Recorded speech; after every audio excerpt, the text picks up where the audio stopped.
The Miracle, episode 101,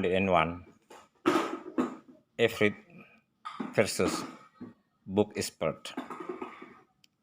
Ifrit melawan ahli kitab.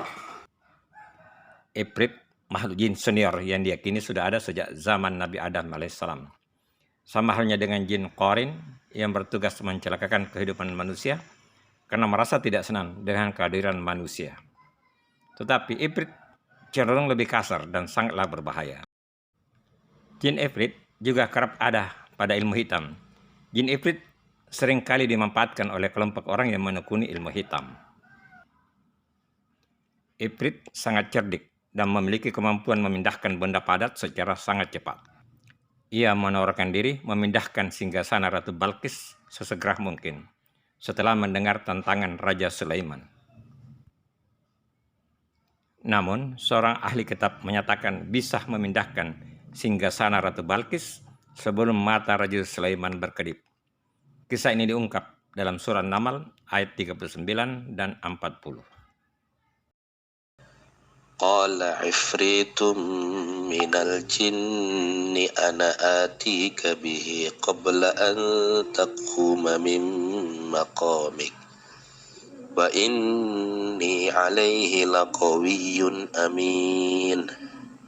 Qala alladhi 'indahu 'ilmun minal kitabi ana atika bihi qabla an yartadda ilayka tarfuk فلما رآه مستقرا عنده قال هذا من فضل ربي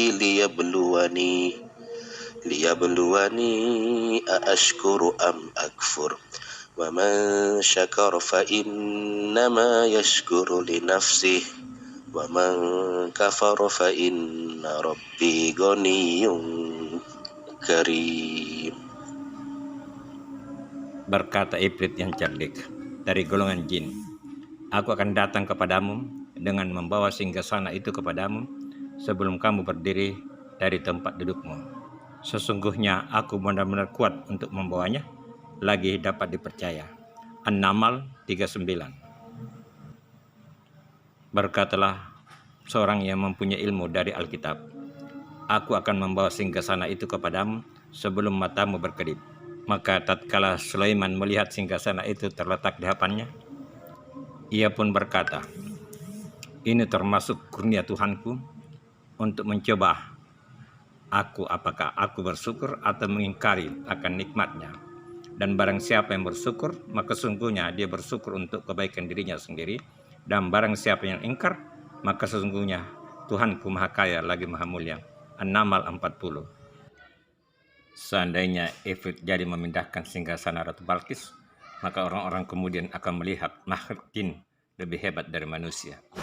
Namun dengan izin Allah, seorang ahli kitab menunjukkan bahwa manusia sebenarnya lebih hebat dari makhluk jin, terutama para ahli kitab. Ahli kitab yang dimaksud di ayat ini adalah orang yang mendalami kitab suci petunjuk Allah, mengetahui secara mendalam ajaran Allah dan mengamalkannya. Kitab suci di periode Nabi Sulaiman adalah kitab Taurat dan Zabur. Yang menjadi pertanyaan, mengapa orang saleh tersebut mampu mendatangkan singgasana Ratu Balqis begitu cepat? Ini hanya suatu analisa kemungkinan jawabannya. Ahli kitab ini telah berada di tingkat makan menyatunya kehendak sang hamba dengan Tuhannya. Yang berada pada tingkatan ini selalu mengikuti kehendak Allah. Tidak banyak kehendaknya, kecuali yang dikehendaki Allah. Ketika sang hamba menghendaki sesuatu di jalan Allah, maka Allah pun mengikuti maunya. Maka apa yang dianggap mustahil terjadi atas kehendaknya. Mungkin ada yang menganggap kejadian ini suatu yang tidak ilmiah. Sebenarnya ini sangat ilmiah. Hanya kemampuan teknologi kita saat ini belum sampai ke situ. Kemampuan kita mendeteksi partikel terkecil mulanya adalah atom, kemudian ke nukleus inti atom, selanjutnya kuark. Kuark adalah partikel terkecil di alam semesta yang dapat dideteksi.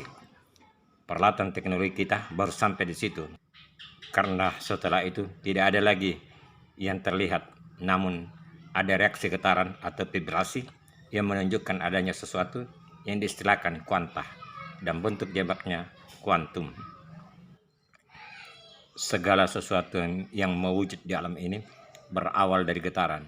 Jadi, benda-benda yang ada sebenarnya hampa, termasuk manusia. Getaran itulah yang membentuk sistem sehingga sesuatu materi itu mewujud dan dapat dilihat dengan mata. Kemampuan teknologi di zaman kita ini baru mampu mentransfer suara dan gambar melalui gelombang elektromagnetik. Gambar dan suara dirubah menjadi getaran, dan pada alat penerima receiver, getaran itu dirubah kembali menjadi gambar dan suara. Ini terjadi dalam hitungan detik. Alat teknologi kita belum mampu mengirim getaran benda padat. Mungkin di masa depan bisa, sebagaimana kita saksikan di film-film fiksi ilmiah. Zaman Raja Sulaiman memberi sinyal-sinyal akan kemajuan teknologi masa depan. Bukankah Nabi Sulaiman dapat memanfaatkan angin untuk tujuan tertentu? Pesawat kita kini bisa meluncur dengan kecepatan tinggi karena adanya angin.